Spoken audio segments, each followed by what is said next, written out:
Bienvenidos a todos, a todas a esta Feria del Libro Digital, Chaco 2020, con el lema La lectura es tu derecho. A continuación, tiene que ver con la presentación de esta obra, Feminismos y Política, Historia, Derechos y Poder, de la editorial Contexto. Quien estará a cargo en esta presentación es Analía Rach, vicegobernadora de la provincia del Chaco, Alejandra Siriza, de CONICET Uncuyo. Compiladoras de esta gran obra son Analía Di Tulio, Romina Esmiraglia, Celina Penchaschi, todos ellos de editorial Contexto. Vamos a escucharlas.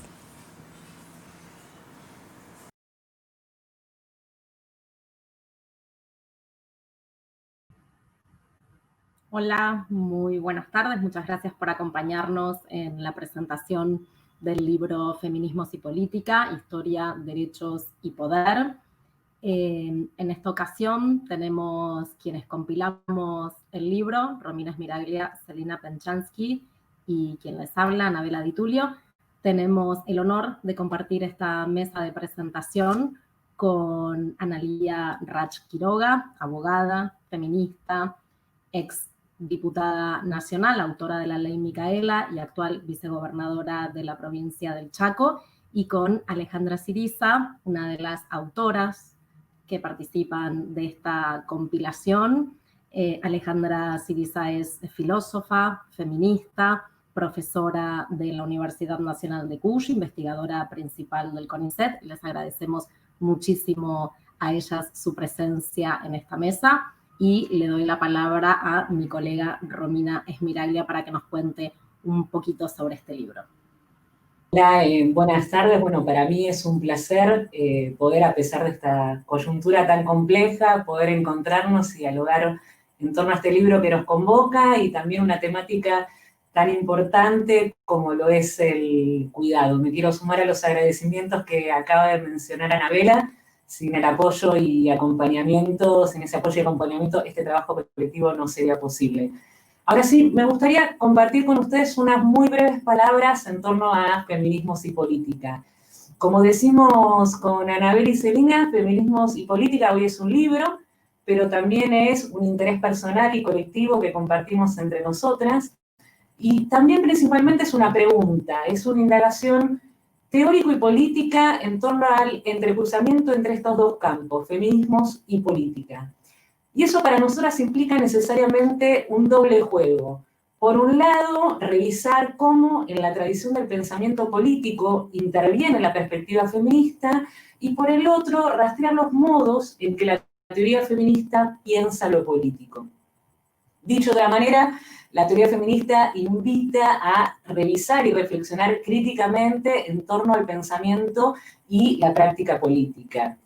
Esto implica no solo visibilizar exclusiones, omisiones de las que las mujeres y demás colectivos subalternizados han sido objetos a través de la historia, sino también redefinir conceptos centrales de la tradición política, como lo puede ser la libertad y la justicia, a la vez que politiza conceptos que han sido puestos al margen de ese campo de reflexión.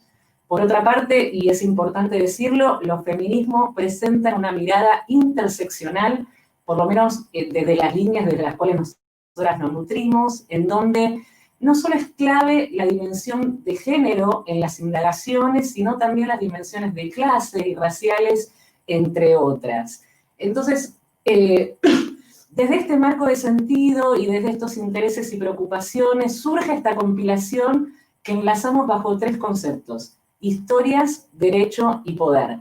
Y para ello convocamos a referentes ineludibles dentro de estos campos de estudios, entre ellas Alejandra Siriza, aquí presente, para intentar conformar una cartografía que nos ayude a seguir pensando en torno a estas problemáticas. Cada una de las autoras que conforman esta compilación para nosotras son referentes en el compromiso de las luchas feministas, son voces lúcidas y potentes en términos teóricos, y la verdad que son mujeres que admiramos y agradecemos por abrir puertas cuando estaban cerradas o directamente construirlas cuando ellas no existían. Respecto al contenido, de forma muy breve, el libro arranca con un texto introductorio en torno a unas categorías centrales de la teoría feminista, de los cuales nos va a hablar un poco Celina, y continúa con artículos de Alejandra Siriza, Dora Barrancos, Diana Mafía, Adriana Boria, Mónica Tarducci y María Elisa Gutiérrez, cuyas reflexiones van desde la ciudadanía de las mujeres, sus alcances y límites, historia de los movimientos feministas y colectivos LGTBIQ+, sus demandas, sus debates, sus objetivos, hasta reflexiones en torno a cuerpos y la construcción de identidades. La verdad que el proceso del armado del libro fue una experiencia maravillosa, trabajo colectivo hermoso y en algún punto necesario, y me gustaría cerrar con esto porque para nosotras la disputa en torno a los sentidos de lo político, sobre qué y cómo se teoriza, sobre las voces habilitadas para realizar esa tarea, es de vital importancia, ¿sí? Entonces, este libro esperamos que su lectura y su circulación colaboren a repensar otros modos de vida en común, ¿sí? Porque la teoría feminista no es un mero ejercicio académico, sino que está enlazado a la praxis política emancipatoria, cuyo horizonte es un mundo libre de opresiones, libre de violencias, un mundo donde todas, todes y todos seamos posibles. Así que no quiero usar más tiempo, le quiero dar la palabra a Celina Pechansky para que nos cuente un poquito cómo arranca este libro, cuáles eran los intereses en este artículo introductorio. Bueno, muy buenas tardes. En primer lugar, agradecer a la Feria del Libro de la provincia del Chaco por haber dado este espacio para que presentemos este libro, esta compilación tan bonita que queremos tanto. También, bueno, para empezar, también agradecer enormemente a Analía y Alejandra, que sé que tienen muchos compromisos, entonces agradecerles especialmente por haber aceptado acompañarnos en esta presentación con su valioso tiempo y sus valiosas reflexiones también. Bueno, agradecerles también a las autoras de los textos que forman parte de esta compilación, a Dora Barrancos, a Mónica Tarducci, a María Alicia Gutiérrez, a Adriana Boria y a Diana Mafía por esos hermosos aportes que forman parte de esta compilación. Agradecer a la Universidad del Chauco Austral y a la editorial Contexto por darnos siempre un lugar y priorizar estos temas que muchas veces o por muchos años no fueron priorizados. Y por último, agradecerle a mis compañeras compiladoras, a Romina y a Anabela. Personalmente les quiero agradecer por la compañía, por los proyectos compartidos y por la sororidad y el cariño de siempre. Gracias, amigas. Bueno, como mencionó Romy, este libro es el resultado de una búsqueda por juntar a esas que creemos indispensables, esas compañeras que abrieron puertas y que a nuestros ojos son las pioneras, ¿sí? de la teoría feminista y de los estudios feministas en nuestro país. Y por lo tanto, la idea era poder juntarlas en este libro y tenerlas a mano, ¿no? Poder agarrar el libro y tener a las pioneras ahí para leerlas cuando sea necesario. Pero también quisimos juntar y retomar algunos debates y ciertas cuestiones que están presentes en las discusiones del feminismo tanto de ayer como de hoy, y que nos parecía interesante también poder tener a mano esas discusiones, esos debates fundantes, para seguir reflexionando siempre sobre esos temas que todavía nunca se saldan, ¿no? Como que el feminismo siempre abre los debates y siempre sigue abriendo las puertas a los debates y no los cierra.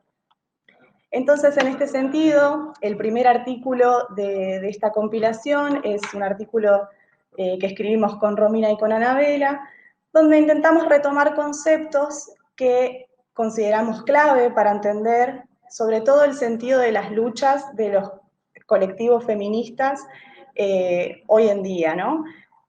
Conceptos como cuál es el origen de la opresión de las mujeres y de las identidades subalternizadas, bajo qué supuesto se sostiene dicha opresión, y por último, cómo la desarticulamos, qué podemos hacer para desarticular la opresión a estas identidades.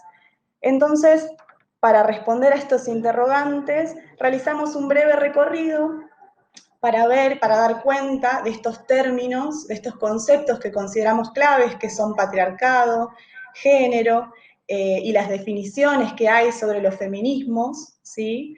En orden de establecer un recorrido posible, que como vamos a decir en el texto, no es el único, ¿sí? Pero que la verdad es que es el que encontramos, es el que proponemos, por lo menos en esta oportunidad.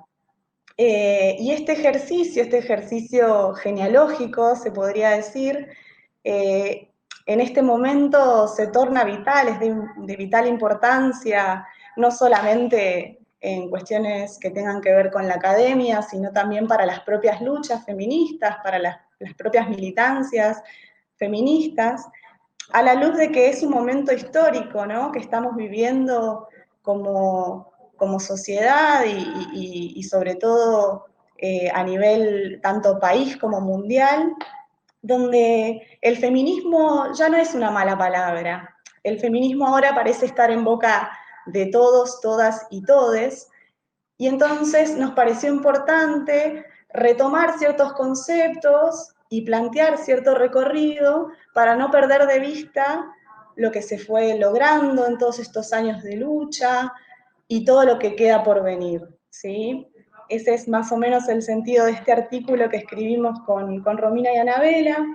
Creemos que es muy importante seguir reflexionando sobre estos conceptos, sobre el patriarcado, sobre el concepto de género y sobre la definición misma de feminismo o feminismos, para seguir abriendo debates conjuntamente y sobre todo para seguir extendiendo las redes, ¿no? Sobre todo generar estas redes que nos contienen y nos abrazan, y justamente este libro es producto de esas redes, es producto del trabajo colectivo y de la experiencia de la escritura colectiva, sobre todo con estas autoras pioneras que logramos juntar en este libro. Nos quedaron, por supuesto, siempre nos quedan afuera, pero bueno, tenemos pensado un segundo libro, así que no les quiero spoilear nada, pero ya vendrá otro donde entrarán otras compañeras más. Bueno, no, tampoco quiero sacar más tiempo porque todavía quedan muchas oradoras y quiero escuchar a mis compañeras también. Así que le paso la palabra a Anabela. Bien. Retomando esto que decía Celi al final, hablando de redes y de trabajo colectivo, quiero remarcar que este es un homenaje a María Cecilia Baroni, quien fue responsable de que este proyecto pudiera tomar cuerpo y que este libro exista. Así que con este libro queremos homenajear su lucha, su legado, a una militante por los derechos de las mujeres en la provincia de Chaco que militaba estos temas cuando el feminismo sí era mala palabra. Así que mi cariño y homenaje de siempre a María Barón. Y bueno, comentar un poco que, además de la presentación del libro Feminismos y Política, la idea es establecer una charla en torno a la noción de cuidado esta tarde. Y para eso es que las convocamos a Analía y a Alejandra un poco con esta idea. ¿Por qué quisimos hablar de este tema? Bueno, básicamente porque nos parecía que si íbamos a presentar un libro que se basa en este cruce entre feminismos y política, en este contexto necesariamente teníamos que hablar de la cuestión de los cuidados. Y además a Celina, a Romina y a mí nos cruza el tema en términos personales y políticos y teóricos, por supuesto. ¿No? Entonces, digo, en este contexto de aislamiento o distanciamiento, según en qué región del país estemos, pero quiero decir en momentos en los que las escuelas están cerradas, en que las personas adultas mayores son población de riesgo, en que las mujeres estamos cargando con no triples, sino cuádruples o quíntuples jornadas laborales. Este tema está muy en boga y muy en boca de todos, y es un tema que el feminismo hace décadas viene trabajando, los feminismos vienen trabajando hace décadas, sobre todo una corriente del feminismo que trabaja sobre lo que se llama ética del cuidado, ¿no? Que propone un cambio de paradigma, pasar de pensar cualquier tipo de relación humana en términos de una ética de la justicia a la posibilidad de pensar en términos o en base a ética del cuidado. ¿Qué representaría esto muy a grandes rasgos para ir metiéndonos de lleno en qué queremos proponer con este debate en torno a los cuidados? Bueno, para autoras como Virginia Held o Joan Tronto, esto implicaría pasar de pensar cualquier tipo de vínculo humano basado en individuo racional, en la noción económico,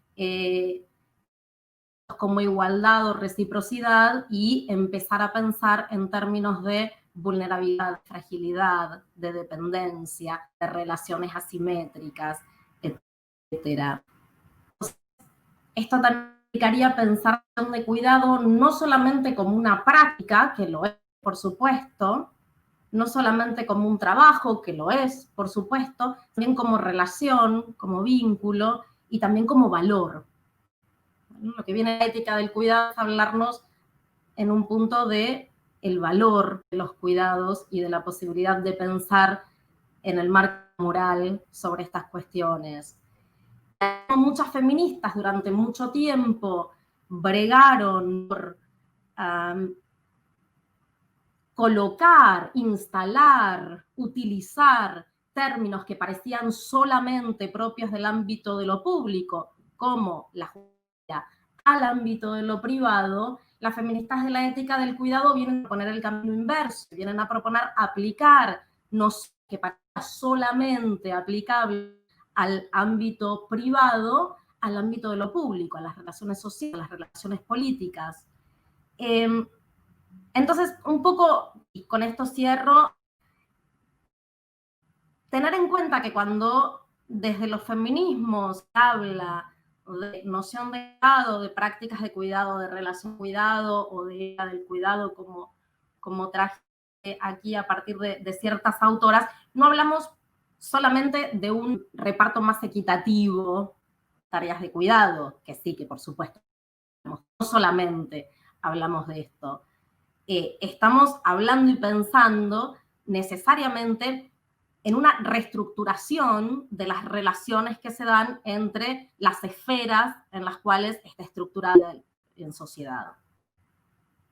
Entonces, esta necesidad de redistribución y de reorganización de las tareas de cuidado tiene que venir necesariamente de la mano de debates que como sociedad nos tenemos que dar, que tienen que ver con entender el cuidado como un tema de interés social, de interés público, y no como una responsabilidad privada, individual, como una cuestión de la que la sociedad en su conjunto tiene que hacerse responsable, en este sentido como una cuestión de la que el Estado tiene que hacerse responsable y dar respuestas. Bien, con esta breve ponernos en un tema de qué es lo que vamos a traer a debate esta tarde, y le doy la palabra a ella. Bueno, muy buenas tardes. Muchísimas gracias por la presencia de Alejandra. Es para mí un gusto enorme poder compartir hoy este espacio y este encuentro con Alejandra, también con Celina, Anabela y Romina, las compiladoras de este libro. Agradecer especialmente a la organización de la primer Feria del Libro Digital de la provincia del Chaco, agradecer al Instituto de Cultura de la provincia, al Ministerio de Educación de la provincia, a la empresa Ecomchaco, a la Fundación pasión por el libro y la lectura. Realmente estoy muy feliz de poder estar hoy presentando en este marco este libro con compañeras a las que admiro profundamente y que además son compañeras que apuestan a proyectos en nuestra provincia, tal como es la Diplomatura en Estudios Feministas, que ya va en una nueva edición este año en conjunto con la Universidad Nacional del Chaco Austral, como es la publicación de este libro también, que hoy lo presentamos, y retomo lo que decía Anabela recién, que lo realizamos en un profundo y sentido homenaje a nuestra queridísima compañera Cecilia Baroni, que nos dejó físicamente hace unos meses y que fue ella quien abrió, quien impulsó estos espacios de aprendizaje colectivo que hoy nosotras seguimos regando, que sus banderas son las nuestras y que hoy y siempre la recordamos desde el profundo amor, desde la fortaleza y la sororidad que la caracterizaban. Si bien realizamos la presentación del libro, me pareció sumamente interesante que las compañeras propongan tratar este tema de las tareas de cuidado para poder pensarlas en conjunto y además de pensar, poder pasar a la acción. Porque si hay algo que los feminismos vienen planteando, quedó realmente de manera muy expuesta con la pandemia, con la emergencia sanitaria de la mano del COVID-19, y es que las tareas de cuidado están principalmente, se profundizaron y se acentuaron en manos de las mujeres, de las identidades feminizadas y de las personas de los colectivos LGTBI. También quedó muy al descubierto, ¿no?, lo esencial que son los cuidados en la vida de las personas, lo imperioso que nos resulta pensar en la redistribución de estas tareas y por ende poder diseñar y plantear políticas públicas que estén orientadas y direccionadas hacia una igualdad en la redistribución de estas tareas. Quedó evidente también que son tareas que son infravaloradas, que no son remuneradas, que como dije, la realizan mayormente las mujeres y que por lo tanto hablar de tareas de cuidados es hablar de uno de los factores más importantes de desigualdad de géneros. Por lo tanto, en este sentido, es imperioso situar este tema en la agenda del gobierno, en la agenda social, en la agenda económica, contarles que en la provincia del Chaco, en el marco del aislamiento social, preventivo y de carácter obligatorio, precisamente una de las primeras medidas que tomamos fue una excepción para circular en pos, ¿no?, de lograr una distribución más equitativa de las tareas de cuidado de niños, niñas y niñas, justamente para que las madres y los padres tengan una mayor flexibilidad en los días para circular y para poder buscar a sus hijos, siempre por supuesto tomando los recaudos de bioseguridad.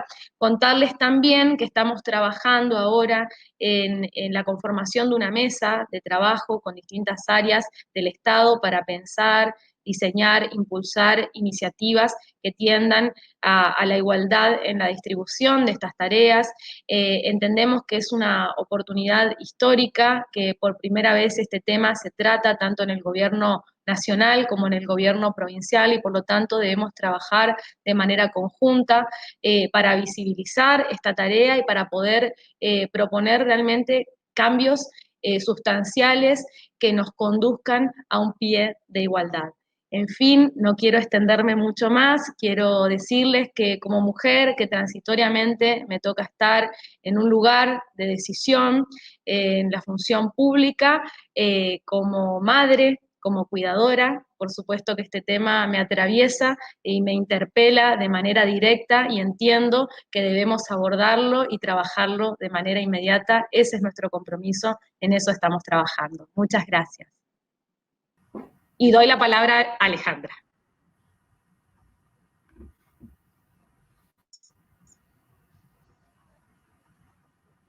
Muchas gracias por la invitación. Muchas gracias a las jóvenes convidadas. Muchas gracias a Lidia, a Sina,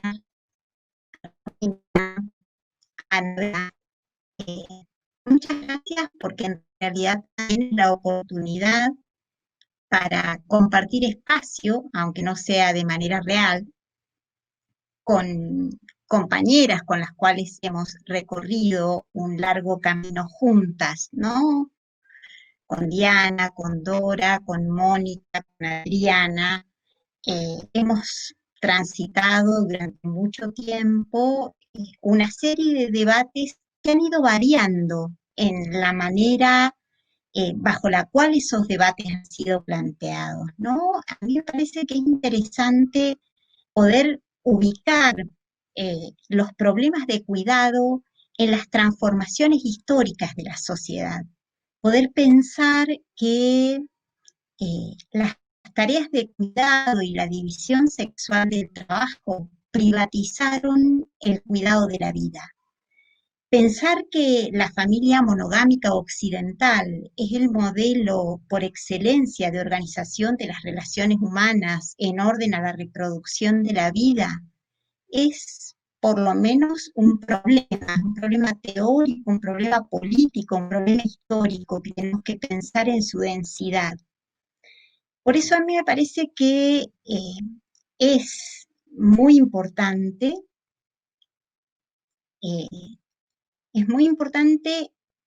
no solamente apelar a las genealogías occidentalizadas, ¿no? Respecto del tema del cuidado, porque Occidente de alguna manera es el, entre comillas, inventor de la categoría de individuo.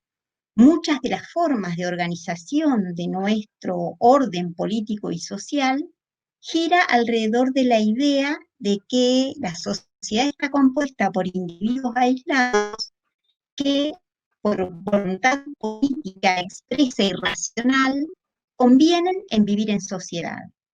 Y yo diría que en realidad en nuestra América existen otras tradiciones invisibilizadas, en la medida en que son las tradiciones de quienes han sido derrotados, ¿no? Derrotados políticamente, cuyas formas de vida han sido estigmatizadas, consideradas inferiores, consideradas, entre comillas, atrasadas. Entonces, a mí me parece que esta es una inflexión histórica, una inflexión que nos da una oportunidad para poder pensar las cosas de otra manera, para poder pensar si esa forma rígida de división sexual del trabajo no obedece a un proceso histórico que puede ser revertido. Esa es la primera cuestión. No solamente como una reivindicación individual ni como un problema a solucionar individualmente, sino como una forma de reorganizar la vida, de repensarnos como seres interdependientes. Cosa que tiene que ver con la experiencia, con experiencias que las mujeres hemos transitado a lo largo de la historia y que han sido consideradas como experiencias escasamente valiosas. La experiencia de cuidar se hace visible bajo condiciones de pandemia. No había, es decir, nosotras, las feministas, las viejas feministas, venimos hablando de este tema y de los efectos de la división sexual del trabajo desde hace mucho tiempo, efectos sobre la participación política, efectos sobre el mercado de trabajo, efectos sobre la cantidad de tiempo que a lo largo de la jornada las mujeres y las personas feminizadas utilizamos en realizar distintos tipos de trabajos sin los cuales sencillamente no es posible la vida. Entonces, a mí me parece que al mismo tiempo toda crisis es una situación en la cual se hace visible que el viejo orden no alcanza a seguir viviendo, pero es también una oportunidad para pensar en nuevas formas de relación y también una oportunidad para recuperar, para mirar de otra manera y desde otra perspectiva nuestras relaciones con nuestras tierras, con otras tradiciones, las tradiciones de quienes son los hijos de estas tierras, no los dueños, porque la idea de propiedad es una idea que tiene que ver con excluir a otros de goces que son absolutamente necesarios para sostener la vida. Creo que es una oportunidad para poner en cuestión la división sexual del trabajo, para poner en cuestión la idea de, para poner en cuestión ciertas formas estatales de resolver los problemas eh, autoritarias y desde arriba. Es también una oportunidad para pensarnos desde, hubiera dicho mi maestro Arturo Roig, desde nosotros y nosotras y nosotras mismas. Es decir, es una oportunidad para recuperar otras tradiciones que reconocen a los seres humanos como parte de una comunidad y no como individuos aislados que luego es necesario pensar una dificultad que es necesario eh, poner en cuestión. ¿Mm? Muchas gracias.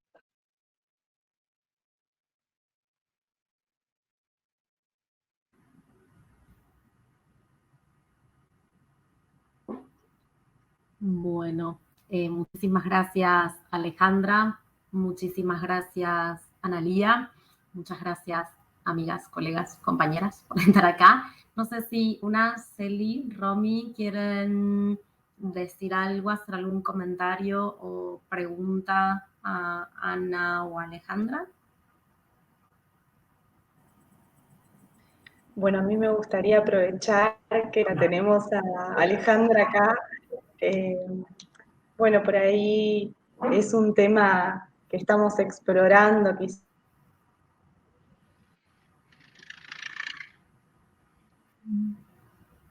se lo viene trabajando, la cuestión de cuidar desde aquí, ¿no? Desde nuestro punto de vista de Latinoamérica, cómo lo ha trabajado el feminismo más relacionado a las luchas por la tierra, los feminismos comunitarios, cómo trabajaron ese tema, eso, básicamente.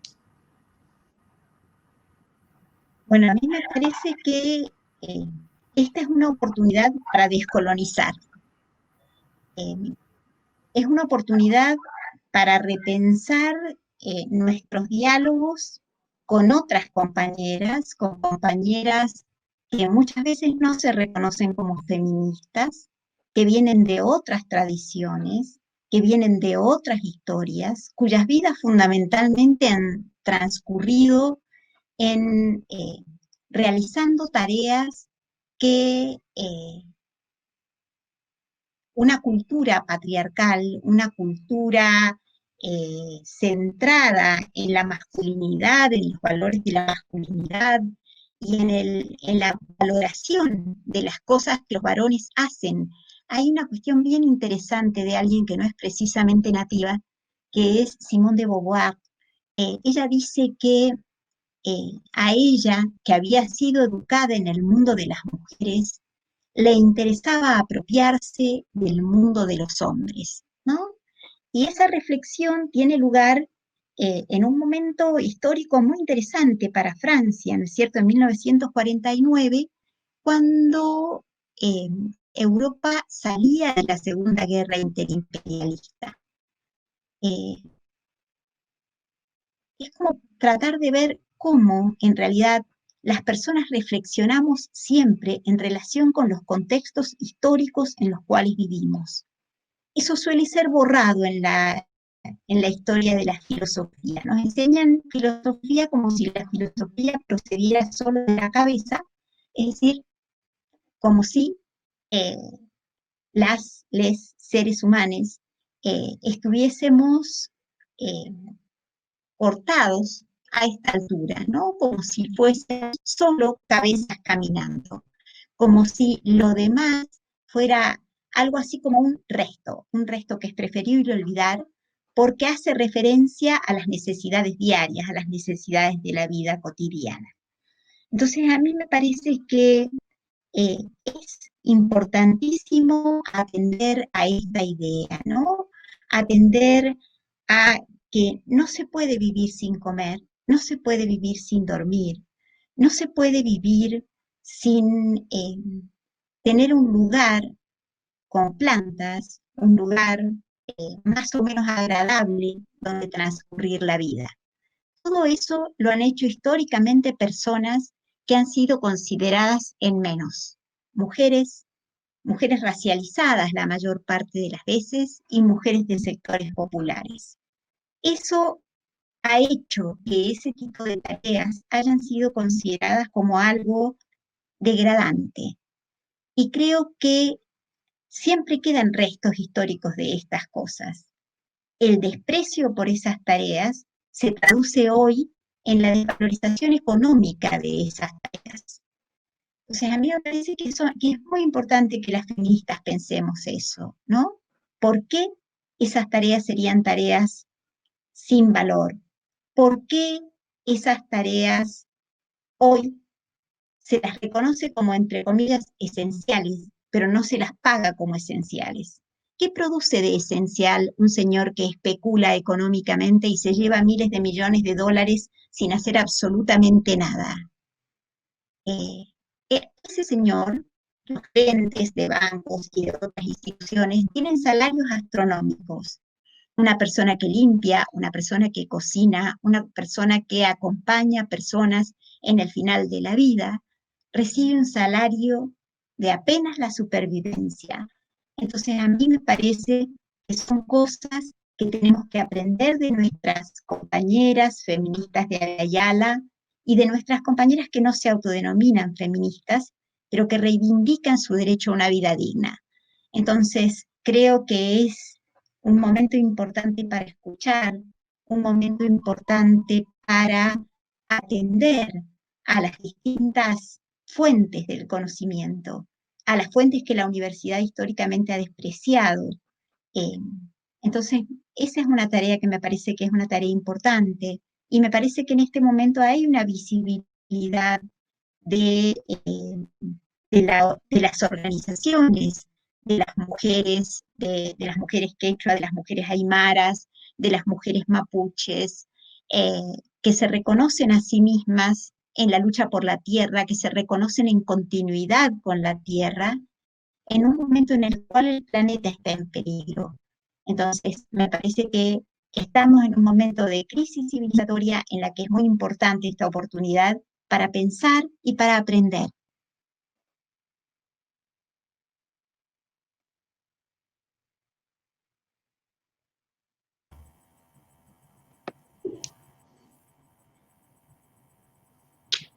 Pienso en personas en el chat, ¿verdad?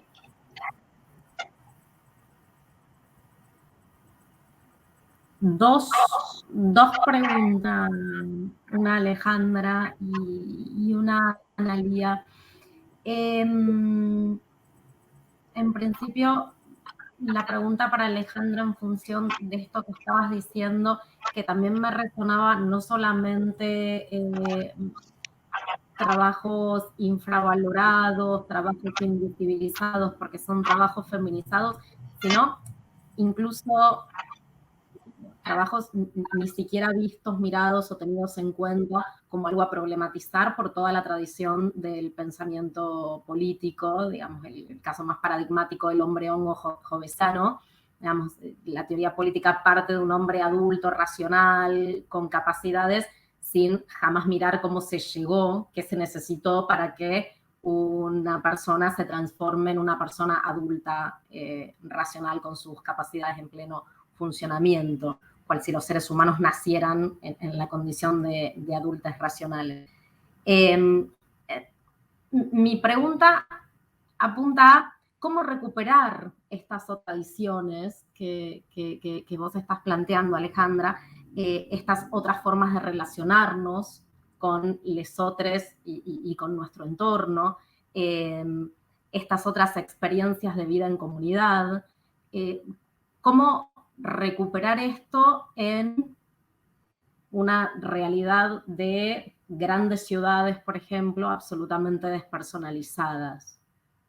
Digamos, ¿de qué modo se puede en la vida urbana de las megaciudades y de la despersonalización absoluta en el trato con lesotres recrear de alguna forma, desde una perspectiva feminista en nuestro americano, estas formas de comunidad. Y a Analía una pregunta más bien personal. Vos, si no recuerdo mal, tuviste a tu hija mientras eras diputada nacional. Entonces, digo, me parece que es muy paradigmático el tuyo. Hubo otras que lo han atravesado, pero nunca se los pude preguntar de modo directo, y a vos te tengo acá. Entonces me gustaría preguntarte, ¿cómo hiciste? ¿Cómo hiciste para atravesar digo, a mí me pareció un mundo haberlo atravesado, mi propia maternidad, haciendo una tesis doctoral en mi casa, me imagino en el marco de la locura de la política, la militancia, el cargo de diputada nacional, las sesiones, las reuniones interminables en horarios absolutamente incompatibles con la maternidad y con el cuidado de una criatura, de cómo se sobrevive a eso en estas lógicas masculinas y patriarcales de la política.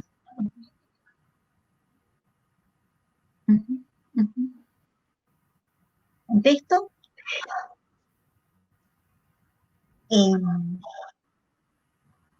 Yo lo que creo es que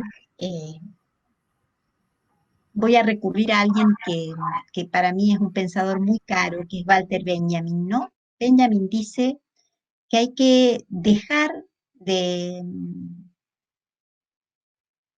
cantarlo al progreso, ¿no? La creencia de que se va en favor de la historia, la creencia de que la historia es una suerte de tren que avanza velozmente hacia el futuro, no nos permite ver hasta qué punto esta forma de vida que llevamos es incompatible con la vida humana. Si necesitaríamos días de 48 horas para hacer todo lo que tenemos que hacer. La mayor parte de las veces eso se hace a costa de un sobreesfuerzo espantoso. A mí me parece que no se puede volver a la naturaleza, digamos, y además de eso que no hay tal naturaleza. No hay un tiempo previo a la historia. La naturaleza con la que nos encontramos es siempre la naturaleza histórica, la naturaleza secundaria, digamos, ¿no? La naturaleza transformada por nosotros y nosotras mismas, que nos ha transformado también a nosotros y nosotras. A mí me parece que las grandes urbes, que son los lugares donde a más velocidad y con más ferocidad se ha expandido el COVID-19, muestran hasta qué punto esa forma de vivir es una forma de vivir muy difícil. Cada vez que hay una crisis energética y digamos, la energía, por lo menos la energía que produce suciedad, es una energía finita. Es decir, no va a haber siempre disponible petróleo o sustancias para quemar, para proveer esa energía. Entonces, me parece que por una parte es esa crítica, es necesaria una crítica de la civilización, una crítica de la idea de progreso y también una crítica de muchos de los supuestos bajo los cuales fue fundada esta nación. La Argentina es un país virulentamente racista, donde la mayor parte de las personas niegan sus ancestros, ancestras, si ellos han venido en barcos esclavistas o si ellos han nacido en estas tierras. La idea de que la Argentina es un crisol de razas es una idea que la tenemos incorporada en nuestras vidas, incorporada bajo la forma de una especie de mito fundante de la nacionalidad, que es la idea de que en Argentina la gente desciende de los barcos. Claro, hay que olvidar los barcos esclavistas porque tienen mala prensa, pero digamos, esos barcos idealmente vienen de Europa. Y me parece que es hora de mirarnos de otras maneras. Creo que es mucho lo que tenemos para aprender, mucho más que lo que tenemos para enseñar. Y me parece que es precisamente el escuchar a las compañeras, el saber cómo se relacionan las compañeras entre sí a partir de, por ejemplo, lo que sucede en los encuentros nacionales de mujeres. Ellas eh, han apelado a otras formas organizativas de las cuales nosotras tenemos muchísimo para aprender. Y digo nosotras porque yo no soy una persona blanca, pero sí soy una persona blanqueada. No soy una persona occidental, pero sí soy una persona occidentalizada que ha sido educada de esa manera. Y me parece que es mucho lo que tengo que desaprender y que es en esa línea en la que me interesa pensar. Digo, y en este sentido creo que cuando una mira esta realidad positiva y da lo dado por inmodificable, me parece que eso paraliza la acción política y paraliza la imaginación política, que es todavía peor. Creo que nadie pudo imaginar antes de 2018 que las feministas llenaríamos las calles en la lucha por el derecho al aborto. Mañana, 8, se cumple un segundo aniversario del debate en el Senado de la ley de interrupción voluntaria del embarazo que presentamos con la campaña nacional por el derecho al aborto legal, seguro y gratuito. En ese debate parlamentario nos fue negado el derecho al aborto legal. Creo que nadie podía imaginar que las feministas íbamos a movilizar eh, esa enorme cantidad de jóvenes que nos habían visto como en sus experiencias de niñas o de adolescentes como 4 brujas en la plaza. Esas 4 brujas pudimos producir una revolución incorporando a miles y miles de pibas y pibis. Me parece que tenemos que apostar a un futuro vivible, no adaptarnos a un presente insoportable.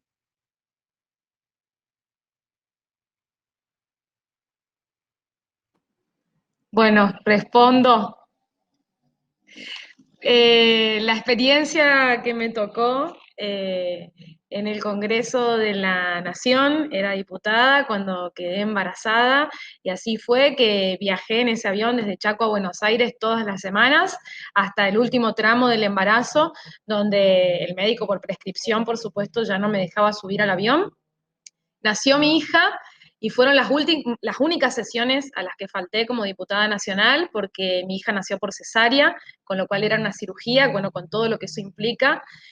Fueron alrededor de no más de 2 o 3 sesiones en las que estuve ausente por ese motivo, con la presentación en la Cámara de toda la documentación correspondiente. Cuando mi hija tenía 10 días, ya estábamos de nuevo arriba del avión, viajando para poder estar de nuevo en comisiones y participando de las sesiones, así que fue estar todo el tiempo con ella acompañada en las sesiones maratónicas, históricas, que nos tocaron vivir, las viví con ella, también dando la teta porque elegí la lactancia materna, entonces mi hija dependía mucho de la teta, entonces era salir al hemiciclo, dar la teta, volver a entrar, porque no podía cruzarme a veces, porque en el interín que me cruzaba podía surgir una votación.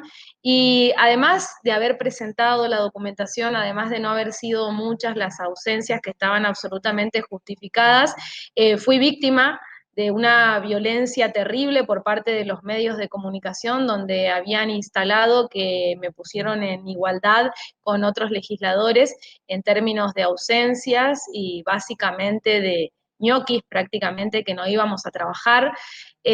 Así que vaya que todavía nos falta transitar. Celebro que nos encontremos, que el movimiento de mujeres haya salido a las calles, que se haya tomado la fuerza suficiente como para que el Congreso de la Nación haya incorporado en su agenda, porque el tratamiento de los temas que estuvimos en el Congreso de la Nación fueron fruto de las luchas de los colectivos en las calles.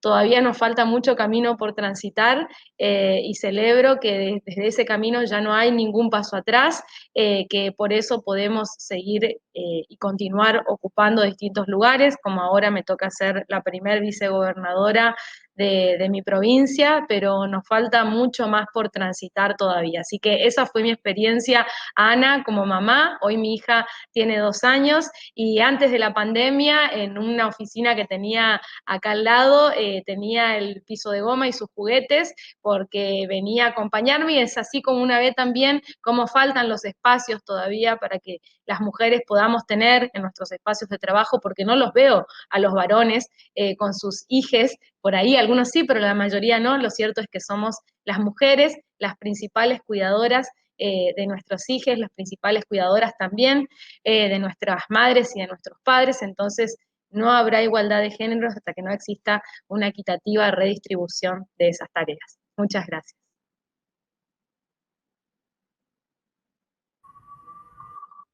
Bueno, muchísimas gracias, Alejandra, Analía, por habernos acompañado en esta presentación. Muchas gracias, Celina, Romina, amigas. Y muchísimas gracias a la Feria del Libro Digital 20 de la provincia del Chaco por haber dado este espacio para excusa de la presentación de nuestro libro Feminismos y Política, poder conversar un poco con Alejandra Ciriza y con Ia Rach Quiroga. Muchas gracias.